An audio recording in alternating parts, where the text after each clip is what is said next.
Now begins today's question and answer portion of the GIC Talk. For those who might have come in after the talk began, we'd like to take this opportunity to remind you to please make sure that your cell phones are turned off or switched to silent. Thank you. If you did not get a piece of paper when you walked in, a piece of white paper like this, please raise your hand and one of our volunteers will provide you with one. When you've written down your question, please hand it to one of the volunteers who will in turn bring it up to me, and I will address the question to the speaker. When we finish our question and answer section, there will be an opportunity for more questions with Nate directly after the talk, so don't worry if we run out of time. Okay. First of all, you mentioned briefly that you were only supposed to do one House of Genius talk. Yeah. Can you expand more on why that is, how it's enforced, and since you've done more than one yourself, as you said, what you think of that policy? Sure. So I actually don't like that policy. I think it's the goal of the two founders was to make it so they reach out to as many people as possible, and they don't make it like this kind of tight elitist community, which is ironic because the name is House of Genius, which is a very elitist name, I think. So the goal of only doing one presentation or to participate in one of them is that you then go and meet other people who do one of their own, and we spread it out to reach more people. Mm-hmm. I think it's a great idea. I just really wanted to do more, so I was like, what can I do to be a part of this? So you can be a note taker. Mm-hmm. So I managed to be a note taker. Or if you're someone who wants to run them, and they're very easy to run, then you can be a part of every House of Genius talk. So who are the people that are involved in these talks? What are the different, there's the person who presents, who and was a note taker. Yeah. So I'll try to give an example of one. Let's just say that there's 20 people in the crowd and 3 presenters, and then maybe myself as a note taker and the person running it. And I come up and I say, hey guys, here's an example of one I actually was a part of. Hey guys, I have an advertising company, and we've been advertising online for like 30 years now. So initially, they used to advertise on television, and they focus on travel advertisements. So their old version of advertising would be, or my version, let's say I'm the person, sorry, that's confusing.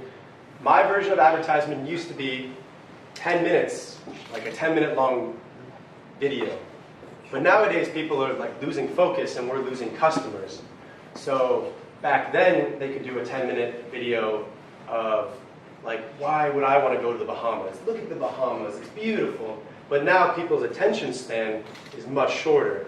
So what can we do to maintain to continue to be competitive in the internet age? And so this person's sitting there, and he says, or she says, nothing about herself, but she says, well, personally, I hate when I'm online and I'm on YouTube, and I have to watch a commercial before I watch a video. How can you reach me without making me annoyed right away?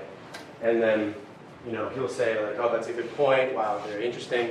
And then it'll be the next person's turn. And you'll get a group of 20 of the most random people.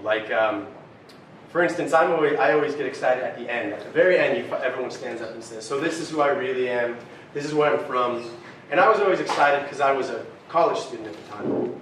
And I got to say, oh, actually, I'm just a student. I work, I'm doing this for fun, but, and people would be like, whoa, you're only a student, or wow, I can't believe that you do that. For instance, someone would be an expert in advertising, but they work as a teacher. And the idea is to not get so focused on, oh, they're just a teacher, and to instead hear what they're saying without having the preconceived opinion of them based on their job or their status, which I know is controversial. Mm-hmm. As far as the discussion goes, then, is there a moderator, or how is discussion moderated? Yeah, actually, 20 people? Good question, thank you. So there is a moderator because people do get passionate. There's never really arguing so much as just conflicting ideas. The moderator will say, okay guys, you have 3 minutes to say this. Okay, next person, great point, we'll come back to you. The moderator actually is very much a part of every part of it. just to keep things flowing. So if we did do this in Korea, we would probably need to do training, and someone would need to volunteer to be a moderator, and they'd have to start to learn how to be like, okay, that's a good idea, we'll come back to it. You're talking to that a lot. Yeah, that happens a lot. Like, okay, great idea, but we've got to keep going. Because it takes forever. It's 3 presenters, but it'll take up to 4 hours. And at the end of it all, the best part is everyone goes out to drink afterwards. That's my favorite. Networking, yeah. Yeah, I know. So who can participate and learn from the House of Genius? What kind of people do you think would be interested? Good question. I'd say everyone. It's initially made for like young professionals or like business people who, are kind of working. It's all business related. I would love to see it in Gwangju, but as far as like the teacher community, I mean, the foreign community is predominantly teachers. So like, if I were to stand up here and do one as a teacher, first off, I know all the foreigners in Gwangju pretty much. Second, I would have to change it, and it wouldn't be, how can I make my business better? It would be, how can I, present this idea to these kids? Like, I've been trying to get my kids to understand some sort of scientific idea, like what a black hole is. Like, I've been trying to get my kids to visualize a black hole, and I've been using this and that. How can I do it in a way that will work for them? And then you get everyone's ideas. So, although this is initially intended to be professional business, it would totally work in a non-professional setting, I believe. Okay, who's taking the conversation a couple of different directions? But no. My questions are going in 2 different directions.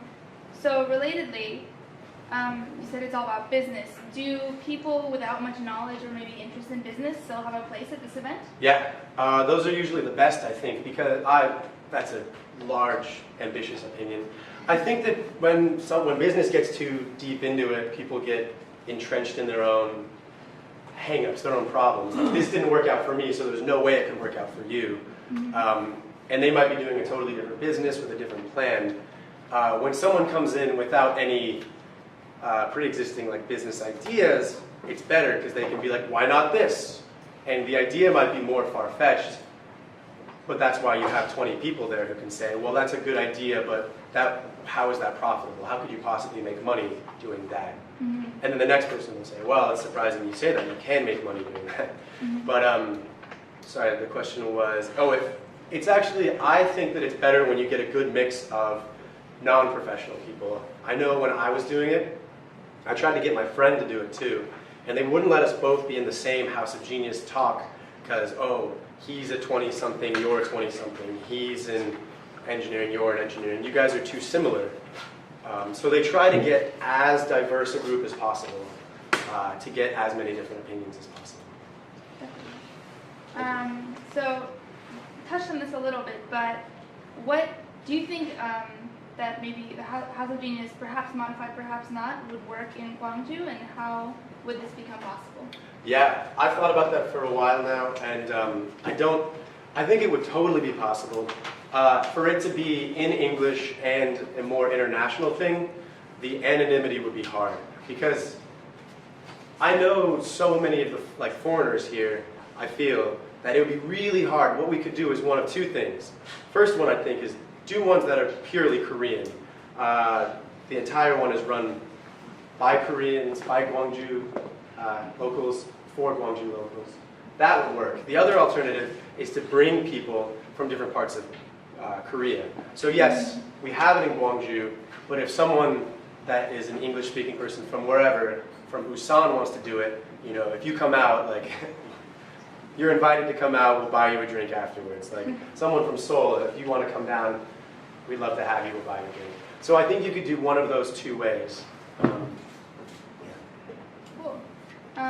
More generally, what are your hopes for House of Genius in Korea? Just to, if there's interest, I'm just presenting about it today. If there's any interest at all, it should gain traction starting today. If there isn't, there isn't. I know that I've really enjoyed doing it, and I believe that it would be really beneficial for those who participate. My hope would be to have one somewhere in Korea and have it be successful and have their name on that little picture of all the places. But, you know, someone would have to take that on because I'm leaving. And do you plan to continue to advocate to bring House of Genius to other countries as you go on? Yeah, I advocated it. I did it one in San Francisco, but I pretty much just advocate it everywhere I go, as I will with Pechakucha. I'm very excited tonight to be a part of the first Pechakucha in Korea, in Gwangju, and in Korea. I think that however tonight goes, I'll be an advocate of both, wherever I go.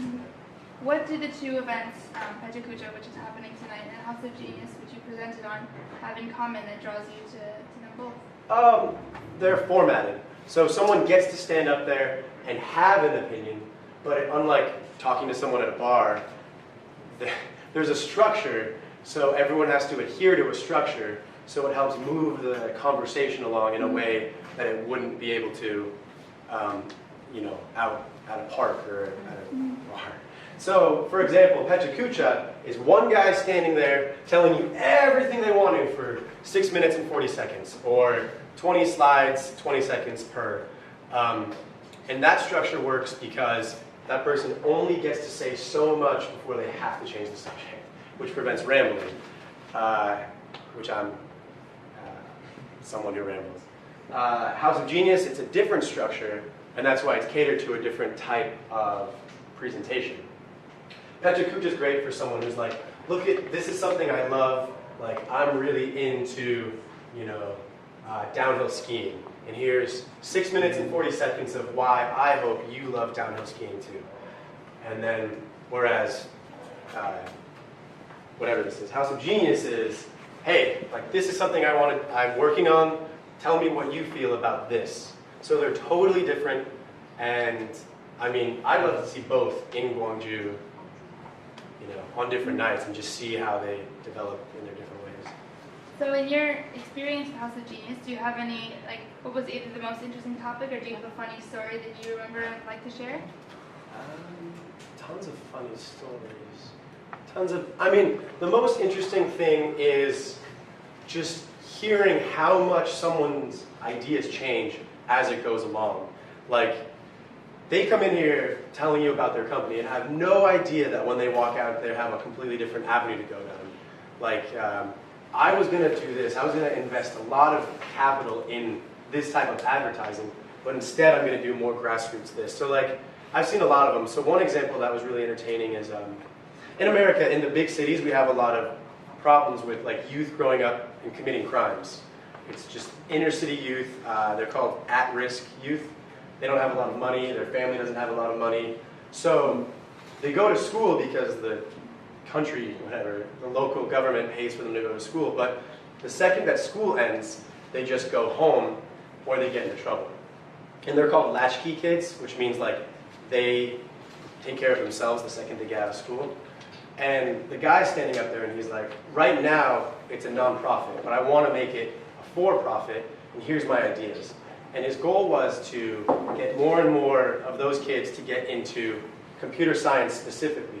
So he would basically pay the kids to stay at school to learn how to do computer science.